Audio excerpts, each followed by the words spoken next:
Guys, तो आज हम फिर से आप सभी के लिए लेकर आ चुके हैं जो यादगार सीरीज चल रहा था, उस यादगार सीरीज का एक नेक्स्ट डेरिवेशन या फिर नेक्स्ट लॉन्ग क्वेश्चन आप सभी के लिए।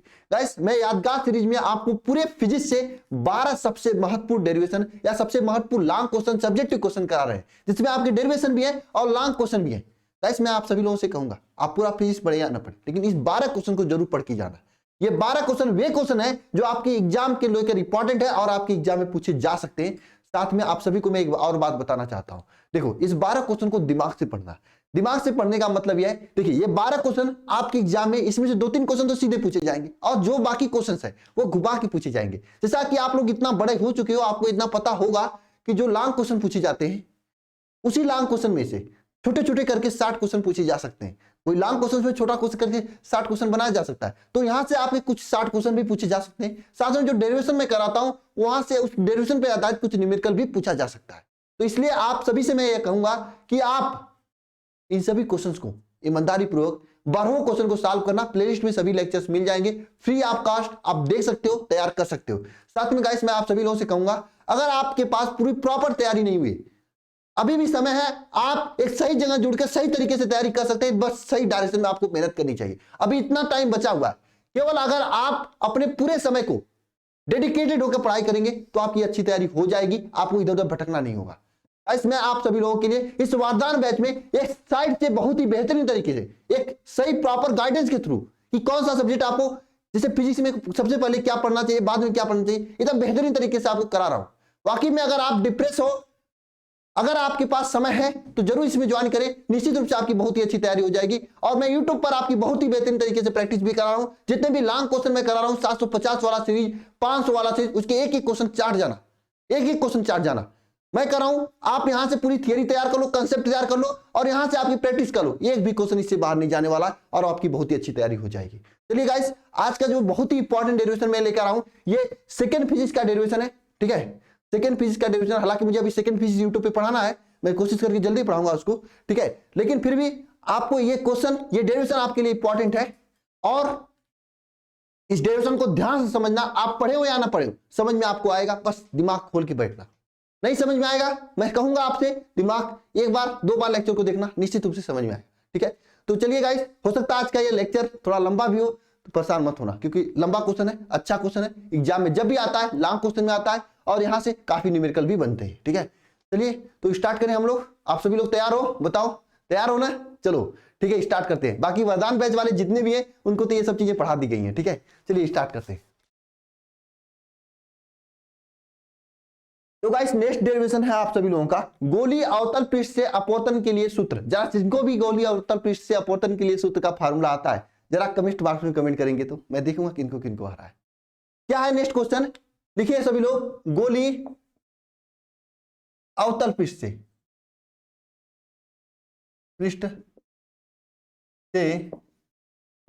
अपवर्तन के लिए सूत्र। गोलीय अवतल पृष्ठ से अपवर्तन के लिए सूत्र, ये नेक्स्ट क्वेश्चन है आपका कि गोलीय अवतल पृष्ठ से अपवर्तन के लिए सूत्र। देखिए मैं आपको बता दूं, हालांकि आपको बेसिक नहीं पता हो, 2 प्रकार का पृष्ठ होता है, एक अवतल पृष्ठ होता है, एक उत्तल पृष्ठ होता है। देखिए, अवतल पृष्ठ होता है, एक उत्तल पृष्ठ। जरा ये बताइएगा कमेंट बॉक्स में कमेंट करके, जिन्होंने पढ़े हैं वरदान बैच वाले जरूर बताना इस क्वेश्चन का। ये बताना जरा, तो फिगर नंबर 1 अवतल पृष्ठ या उत्तल पृष्ठ है और ये फिगर नंबर 2 है, बताना जरा तो ये आपका अवतल पृष्ठ है कि उत्तल, कौन इसमें अवतल पृष्ठ है, कौन आपका उत्तल पृष्ठ है। फिगर नंबर 2 मैंने आपके बताया हूं कि जो उत्तल का मतलब होता है उठल, हिंदी में समझना, उत्तल का मतलब उठल, जो उठा हुआ है इसे उत्तल पृष्ठ कहेंगे। और अवतल का मतलब सेकंड चीज जो दबा हुआ है। तो यानी पहला वाला आपका उत्तल है, दूसरा वाला अवतल है। तो इसके द्वारा अपवर्तन के लिए सूत्र एक होता है जो आपको नया पढ़ना है, आप इससे पहले नहीं पढ़े हो। 10th में दूसरा फार्मूला पढ़े थे, वो दर्पण के लिए था, वो लेंस के लिए था, लेकिन ये अवतल उत्तल पृष्ठ के लिए है। दोनों में डिफरेंसेस हैं, जब मैं लेक्चर्स पढ़ाऊंगा तो वहां पे मैं बताऊंगा दोनों में क्या डिफरेंसेस होते हैं। ठीक है, तो ये पृष्ठ के लिए, अवतल पृष्ठ उत्तल पृष्ठ के लिए फार्मूला आपको ये डेरिवेट करना है, n/v is equal to n/v minus 1/u is equal to n-1/r। ये फार्मूला आपको डेरिवेट करना और ये फार्मूला एग्जाम में बार बार पूछा जाता है, समझे। जहां पर आपका ये देखिए n क्या है, n आपका अपवर्तनांक है, समझना सभी लोग। और भी क्या है, वस्तु की दूरी है, नहीं बी आपका प्रतिबिंब दूरी है, यू वस्तु की दूरी, आर इस अवतल या उत्तल पृष्ठ की त्रिज्या है। मैं आपको अवतल पृष्ठ वाला फॉर्मूला आज डेरिवेट कराऊंगा, उत्तल वाला आपके लिए होमवर्क होगा, खुद से करना होगा, ठीक है। नहीं आएगा कमेंट बॉक्स में कमेंट करना, मैं फिर से कराऊंगा, ठीक है। आपको परेशान नहीं होना, ये 12 क्वेश्चन तैयार कराना मेरी जिम्मेदारी है, ठीक है। तो चलिए स्टार्ट करते हैं इस पूरे क्वेश्चन को, ठीक है। तो हम सबसे पहले उत्तल पृष्ठ का फिगर बना लेते हैं, और इसमें थोड़ा सा आपको ज्योमेट्री का यूज होगा, जो बायोलॉजी वाले, अगर आपको ना समझ में आए तो परेशान मत होना, ठीक है। आप याद कर लेना, क्योंकि ना समझ में आए तो याद करना सबसे अच्छा उपाय होता है, मैं जानता हूं, ठीक है। देखिए ये आपका अवतल पृष्ठ है, यह अवतल पृष्ठ है। इस अवतल पृष्ठ से अपवर्तन के लिए हमें फार्मूला ज्ञात करनी है, और इस अवतल पृष्ठ जो है, इस अवतल पृष्ठ का हम मान लेते हैं ये आपका मुख्य अक्ष है। मुख्य अक्ष का मतलब जहां पर आपकी सभी चीजें उपस्थित होती है, ये आपका क्या है, मुख्य अक्ष। इस मुख्य अक्ष पर मुख्य अक्ष, जो मुख्य अक्ष है, इसका जो बिंदु, ये इस बिंदु को हम मानते हैं P है, इसे हम लोग ध्रुव कहते हैं, लेकिन ध्रुव आप मत समझना, केवल P समझना। इसी मुख्य अक्ष पर यहां पर आपका एक वस्तु रखा गया है, वस्तु, यहाँ पर क्या रखा गया, वस्तु रखा गया, ऑब्जेक्ट रखा गया। इसको और दूर रखो नहीं तो और नहीं समझ में आएगा। यहां पे रखते हैं वस्तु को, ये वस्तु रखा गया ऑब्जेक्ट। इस वस्तु और इस बिंदु P के बीच की दूरी क्या है, U है, ठीक है ना। समझे इतना तक समझे सभी लोग, इतना तक समझे। और इस अवतल पृष्ठ की जो वक्रता त्रिज्या है, ये R है, इसे आप C बिंदु कह दो कि यहां से R दूरी, ये अवतल पृष्ठ की जो वक्रता त्रिज्या है, ये क्या R है। अगर R से हम लोग इस पे एक रेखा खींचे, इसे हम रेट से खींचते हैं, R से अगर हम एक रेखा खींचे, देखिए इसे हम रेट से खींचते हैं, अगर R से इस R से इस पे एक लंब खींचे, ना समझ में आया तो परेशान मत होना, मैं फिर से पढ़ाऊंगा, इसे टेंशन मत लेना, दोबारा बता दूंगा, बस कमेंट बॉक्स में कमेंट करना, लेकिन वीडियो पूरा देखने के बाद ध्यान देना। इस देखिए ये जो केंद्र C है, C से इस पृष्ठ पर हम एक अभिलंब खींचेंगे, ये अभिलंब होगा, क्योंकि एक आपने 9th-10th में पढ़े होंगे, तो पढ़े होंगे केंद्र से इस चाप पर, इस जो परिधि है, इस पर डाला गया कोई भी रेखा जो त्रिज्या होती है, वो अभिलंब होता है इस बिंदु पर, अगर कोई स्पर्श रेखा खींचा जाए तो ये आपका अभिलंब है, ठीक है। अब ध्यान देना सभी लोग, यहां से आपका एक प्रकाश किरण निकलता है, वस्तु से एक प्रकाश किरण जाता है, ये आपका है। और अरे यार ये कहां जा रहा है, उल्टे उल्टे भाग रहा है प्रकाश किरण। वस्तु से प्रकाश किरण ऐसे जाता है, यहाँ पे इस तरह से गिरता है, ठीक है ना। जब नहीं, फिर भी नहीं सही बना है, एक मिनट में बनाता हूं दोबारा, इसके लिए तो इंची लेके खींचना पड़ेगा, बायोलॉजी वालों के लिए फिगर बनाना आसान होगा। हाँ देखिए, ध्यान दीजिए, देखिए यहां से मैं जाता हूं, यहां से इस तरह से, ध्यान देना, इस तरह से यहां से एक प्रकाश किरण जाती है और इस अभिलंब पे गिरती है। इस बिंदु को हम मान लेते हैं, इस बिंदु को हम क्या मान लेते हैं, इस बिंदु को हम लोग यम मान लेते हैं, ठीक है। और यहां से ये अपवर्तित हो जाती है। अब ध्यान देना सभी लोग, ये अपवर्तित हो गई प्रकाश किरण, मैं इसको नीला से ही कर देता हूं, ये प्रकाश किरण अपवर्तित हो गई। तो ध्यान देना, ये अभिलंब के साथ ये जो कोण बनाई है, इस कोण को हम लोग आपतन कोण I कहेंगे। क्या कहेंगे, आपतन कोण I, ठीक है, ये कहेंगे, समझे। और अपवर्तन के पश्चात जो यहाँ पे नीले और ब्लू, काला, लाल और ब्लू के बीच जो कोण बना है, इसे हम लोग अपवर्तन कोण R कहेंगे। ये आपतन कोण है, ये अपवर्तन कोण है, समझ में आया सभी को।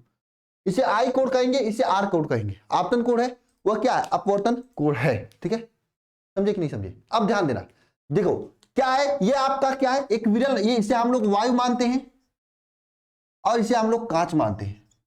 लग रहा है आप लोगों को पढ़ाना पड़ेगा, ये मैं पढ़ाऊंगा, कोशिश करके पढ़ाऊंगा, समय नहीं मिल रहा, अभी वरदान बैच में पढ़ा रहा हूँ, जैसे ही खाली होगा तो आप लोगों को पढ़ा दूंगा ये चैप्टर, ठीक है। ध्यान देना, 160 लेक्चर बना रहा हूँ, एक साथ पूरा 160 ही मिलेगा आप लोगों को, ठीक है। लेकिन आप जल्दी कर लोगे तो अच्छा रहेगा ना, ध्यान देना। यहाँ पे क्या, ये ध्यान देना, ये वायु है, ये कांच है, ये प्रकाश किरण सघन से विरल से सघन में जा रही, इसलिए अभिलंब की ओर झुक जा रही। फिगर 19-20 हो सकता है, ठीक है, परेशान नहीं होना आपको ना। हल्का से झुकी है ना इस अभिलंब की तरफ, यानी विरल से सघन में जा रही, अभिलंब की ओर झुक जाएगी, ठीक है। अब हम क्या करते हैं, इस ये जो आपका झुका हुआ प्रकाश किरण है ना, इस प्रकाश किरण को हम पीछे की ओर बढ़ाते हैं, पीछे की ओर बढ़ाएंगे तो यहां पर I प्रतिबिंब बनेगा, ठीक है। और यहां पर ध्यान देना, एक शीशा अभिमुख कोण होता है, जैसे ये कोण है और एक दूसरा कोण क्या है, ये है, और तीसरा कोण क्या है यहाँ पे, ये है, ठीक है, 3 कोण है यहाँ पे। तो ध्यान देना, ये ब्लू वाला और रेड वाले के बीच का कोण जो है, इस ब्लू वाले रेड वाले के कोण के बीच के बराबर होगा। आमने सामने कोण होता है जिसे हम लोग शीशाभिमुख कोण कहते हैं। इसी तरह से ये रेड वाले के बीच के ये इसके बराबर होगा, ठीक है, इसे शीशाभिमुख कोण कहते हैं। तो यहाँ पे इस शीशाभिमुख कोण से ये वाला कोण इसे ये आर ही होगा। ये वाला कोण क्या होगा? आर होगा। क्यों? क्योंकि ये आर है तो ये भी आर होगा, क्योंकि ये देखिए ये ब्लू है, ये रेड के बीच का कोण आर है, तो यहाँ पे देखिए ये रेड है, ये ब्लू के बीच का कोण आर होगा कि नहीं होगा? आर, ये भी आर और ये भी आर, ठीक है। अब ध्यान सुनना, हम क्या करते हैं, हम ये मान लेते हैं कि ये एंगल अल्फा है, ये एंगल बीटा है और ये एंगल गामा है। ये 3 एंगल मान लेते हैं, अल्फा बीटा गामा, ये 3 एंगल हम लोग मान लेते हैं अपने से। अब ध्यान से सुनना, 3 एंगल हम अपने से मान लेते हैं, ठीक है। हम मान लेते हैं कि ये अल्फा है, ये बीटा है, ये गामा है। अब हम देखो, मैं स्टेटमेंट पे नहीं जा रहा हूं, केवल डेरिवेशन करने दिखा रहा हूं। 1-2 बार डेरिवेशन खुद से करोगे। स्टेटमेंट लिखने में अलग से बता दूंगा कि डेरिवेशन वाले क्वेश्चन कैसे किया जाता है। एक ही तरीका, एक ही ट्रिक सभी क्वेश्चन पे लग जाएगा, ठीक है। ध्यान देना, यहाँ पे इस बिंदु को यम माने हैं, तो हम एक त्रिभुज को ले रहे हैं। त्रिभुज कौन सा ले रहे हैं? देखो ये ओ यम, ये क्या ओ यम, ये क्या है? सी है, सी। ओ यम सी को ले रहे हैं, त्रिभुज ओ यम सी को ले रहे हैं। एक बात ध्यान रखना, किसी भी त्रिभुज में देखो, किसी भी त्रिभुज में क्या होता है, ये इस तरह से अगर है तो यहाँ पे ये जो कोण है, ये मान लीजिए ये कोण है, तो इसके सामने के दोनों कोण होते हैं, ये मान लीजिए आई है, ये आर, इन दोनों की योग के बराबर। इसे हम लोग क्या करते हैं? बहिष्ठ कोण प्रमेय करते हैं। 10th में पढ़े होंगे कि कोण ए जो होगा, इसके सामने के दोनों कोण आर प्लस कोण आई के योग के बराबर होगा। ऐसा प्रमेय आप लोग 10th में पढ़े होंगे। नहीं पढ़े, परेशान मत होना, कराओ। अगर आपकी तैयारी अच्छी नहीं है, लग रहा है कि आप नहीं कर सकते हो, तो मैं कर रहा हूं। हताश निराश होने की जरूरत नहीं है, वरदान बैच आपके लिए है। वाकई में अगर मेहनत करोगे तो मां सरस्वती का वरदान पक्का मिलेगा। नंबर पे फोन करो अगर सही में वाकई में अभी तक आप बहुत से टीचर के साथ पढ़े होंगे। एक बार यहां पर भी पढ़ के देखो कैसे मेहनत कराई जाती है रात को 11 बजे तक, 12 बजे तक। छोटा सा फी है, उसे देकर आप कर सकते हो बेहतरीन तरीके से, ठीक है। आपको निराशा हाथ नहीं लगेगी। मैं पूरी कोशिश कर रहा हूं समझाने के लिए। जो पढ़े हैं वो लोग जरा कमेंट बॉक्स में कमेंट करना, नहीं समझ में आ रहा है उनको एक लेवल से एक्स्ट्रा समझ में आ रहा होगा, ठीक है। यह ध्यान देना, ये कोण इन दोनों योग के बराबर हो, क्योंकि ये बहिष्ठ कोण प्रमेय। मैं ये नहीं कर रहा हूं, आप 10th में पढ़े होंगे तब पर भी ये समझ में आ रहा होगा, नहीं पढ़े होंगे तो दिक्कत है। इसी चीज को मैं बेसिक से समझा रहा हूं। मैं जानता हूं आप कितना भी इंपॉर्टेंट क्वेश्चन कर लें, जब तक थियरी नहीं पढ़ेंगे तब तक आप कंफ्यूज रहेंगे, परेशान रहेंगे और लिख नहीं पाएंगे। जैसे ही थियरी पढ़ेंगे, इंपॉर्टेंट क्वेश्चन आपका एक लेवल से, जहां ना अगर इंपॉर्टेंट क्वेश्चन भी आपको बहुत ही तेजी से आने लगेगा, ठीक है। तो आपको बेसिक तैयार करना पड़ेगा। बिना आधार, बिना नींव की आपकी मकान नहीं रह सकती। ये सच्चाई है, आप जान लो। आज जानोगे ठीक है, पेपर से पहले जानोगे तो परेशान होगे।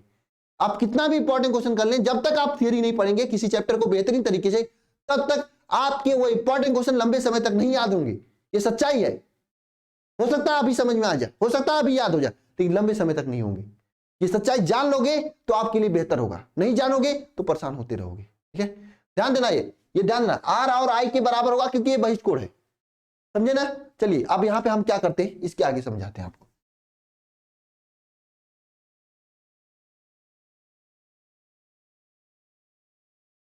ध्यान देना, अब देखिए त्रिभुज हम लेते हैं, त्रिभुज ओ एम सी, मतलब यहां से ओ से चलते हैं, एम पे पहुंचते हैं, सी पे पहुंचते हैं, ठीक है। त्रिभुज ओ एम सी को हम यहां बनाते हैं, ध्यान देना, यहां पे बनाते हैं हम त्रिभुज ओ एम सी को हम यहां बनाते हैं। इस तरह से त्रिभुज ओ एम सी बना है ना। ये देखिए आप अल्फा कोण है और यहाँ पे ये आपका क्या है, आई कोण है, और ये क्या है आपका, ये आपका गामा कोण है। ये अल्फा है, ये आई है, ये गामा कोण है। ये अल्फा है, ये आई है, ये गामा कोण है, ठीक है। ये अल्फा है, ये आई है, ये गामा कोण है। 3 कोण है ना, अल्फा आई गामा, ठीक है। तो ये गामा से ये बहिष्ठ कोण दोनों है। यहाँ पे गामा इज इक्वल टू क्या हो जाएगा, दोनों की योग के बराबर, अल्फा प्लस आई के बराबर होगा। बोलो होगा कि नहीं होगा, बोलो। जो पढ़े हैं उनको होगा पक्का, उनके पता कि गामा एक बहिष्ठ कोण है, यहां से अल्फा प्लस आई के बराबर होगा। तो त्रिभुज ओएमसी में क्या होगा, गामा इज इक्वल टू क्या हो जाएगा, अल्फा प्लस आई वाला बात। तो यहां से हम लोग आई इज इक्वल टू क्या लिख सकते हैं, आई इज इक्वल टू लिख सकते हैं गामा माइनस अल्फा। इसके समीकरण नंबर 1 मानते हैं। बहुत ईजी है, बहुत ईजी है, आपको परेशान नहीं होना है। सेकेंड चीज ध्यान देना, सेकेंड त्रिभुज माना इसी तरह से आई एम सी को, आई एम सी त्रिभुज बनाइए। यहाँ पे आई हो गया, ये आई हो गया, ये एम हो गया, ये ओ एम सी था, ठीक है। यहां देखिए आई हो गया, ये एम हो गया, और ये देखिए टी हो गया आपका, हो गया ना। ये देखिए ये बीटा है, बीटा है, ये आपका आर है, ठीक है, और ये क्या है आपका गामा है। क्या beta plus gamma, beta plus R is equal to gamma. यहां पे क्या हो जाएगा लिखना सभी लोग, त्रिभुज आई एम सी में क्या हो जाएगा, beta plus gamma is equal to, नहीं beta plus R, beta plus R is equal to gamma, ये हो जाएगा beta plus R is equal to gamma.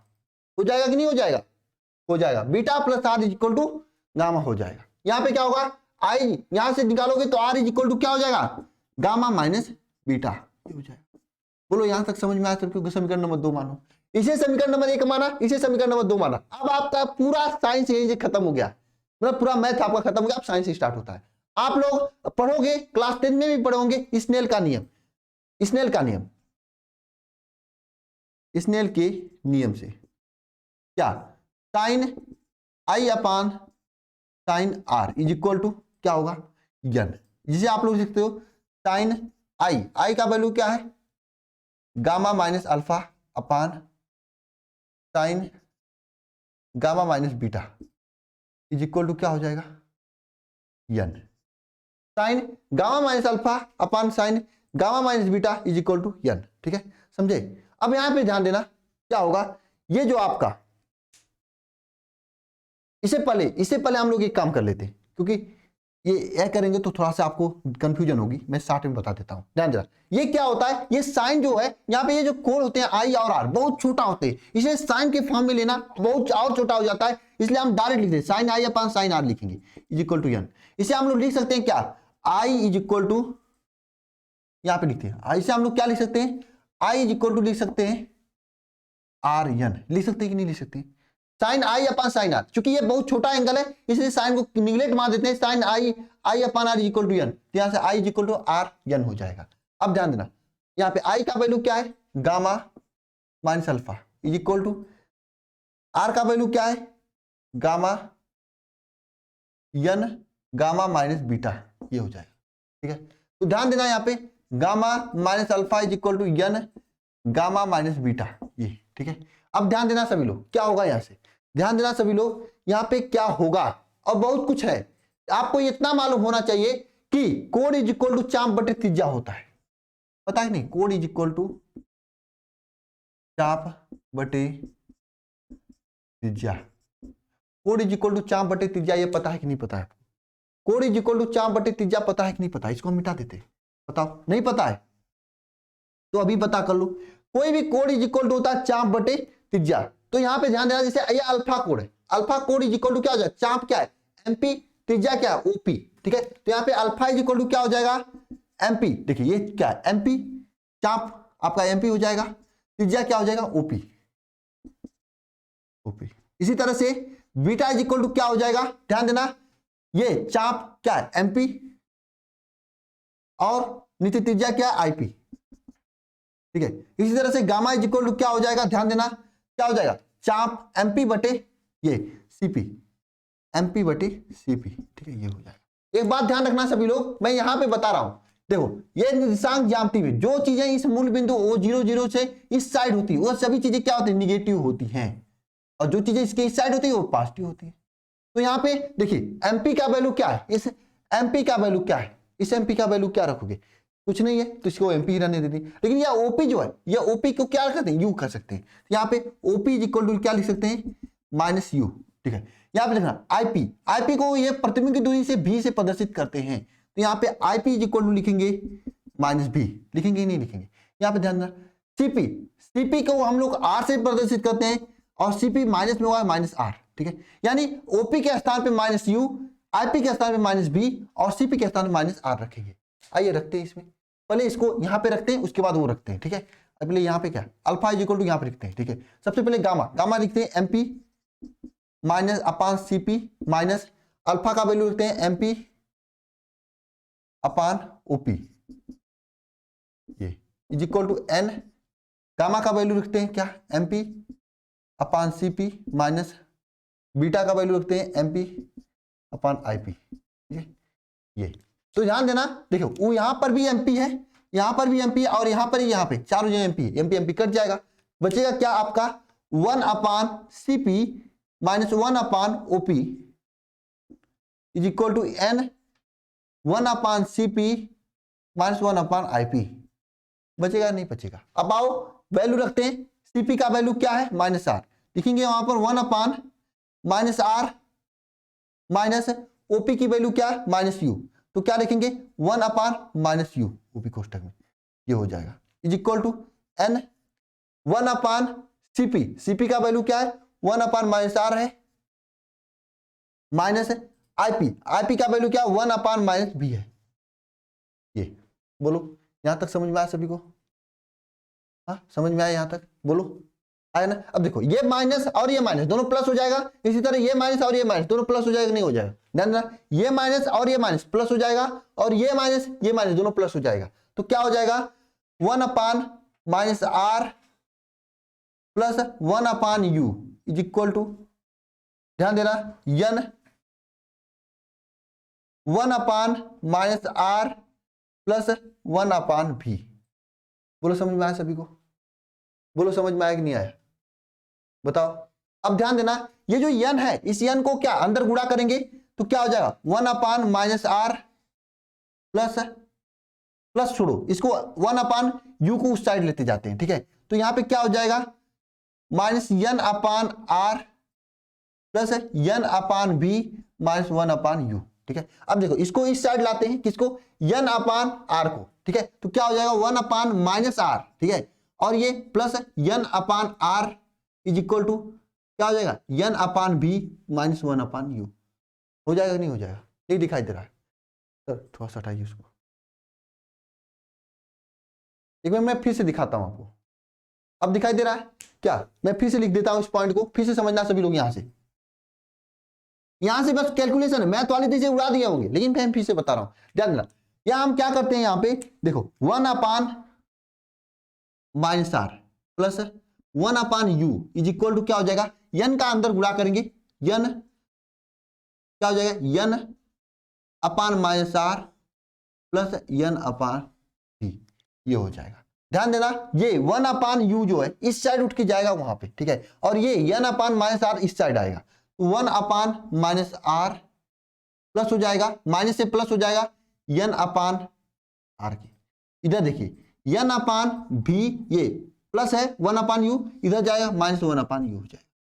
ध्यान देना यहाँ पे, ध्यान देना यहाँ पे, देखिए अब क्या होगा यहाँ पे, ध्यान देना n/r माइनस 1/r, ठीक है, ये हो जाएगा is equal to n/v minus 1/u, ठीक है, यहां से क्या हो जाएगा r n-1 is equal to n/v minus 1/u, यही प्रूफ करना था। समझे कि नहीं समझे? बोलो समझ चुके होगे, पूरा कैलकुलेशन मैं करा दिया हूं, एक एक पॉइंट। मुझे उम्मीद है कि आप लोगों को समझ में आ चुका होगा। कोई डाउट है तो कमेंट बॉक्स खुला हुआ है, कमेंट कर देना, मैं फिर से बता दूंगा, कोई कोतोत नहीं, जो चीजें हैं मैं खुल के पढ़ाऊंगा कहीं पे भी हो, ये नहीं कि आपको समझ में ना आए, मैं पूरी तरीके से कोशिश करूंगा समझाने की। नहीं हो पाता है कमेंट बॉक्स में कमेंट करना, मैं फिर से इसको करा दूंगा, क्योंकि ये इंपॉर्टेंट है, पूछा जाएगा एग्जाम में। एक समझ में आ जाएगा तो उत्तर वाला अपने आप समझ में आ जाएगा, कोई दिक्कत ही नहीं होगी। समझे कि नहीं समझे? ठीक है, नोट करिए सभी लोग, स्क्रीनशॉट लेना, स्क्रीनशॉट लीजिए। इतना अच्छे और सटीक तरीके से कहीं पे नहीं दिया होगा, मैं ये चीज की गारंटी लेता हूं, कहीं ना कहीं कोई कोई शब्दों को उलझा दिया होगा। और इसका स्टेटमेंट लिखने के चक्कर में अभी मत पढ़ना, हालांकि मैं स्टेटमेंट बताऊंगा आप लोगों को, टेंशन नहीं लेना, लेकिन अभी मत पढ़ना इसके स्टेटमेंट के चक्कर में।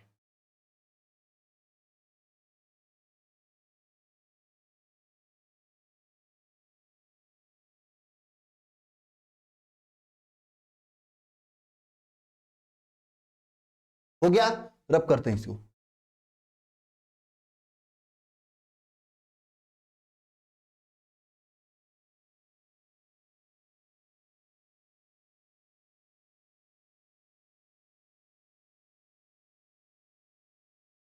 ये साफ हो रहा है।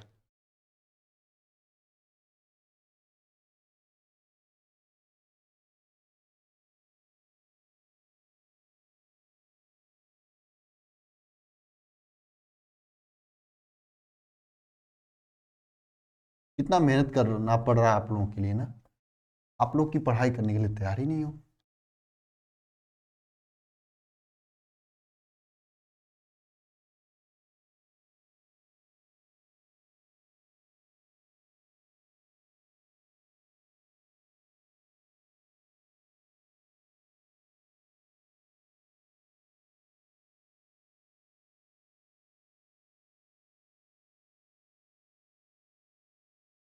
ठीक है, हो गया ना।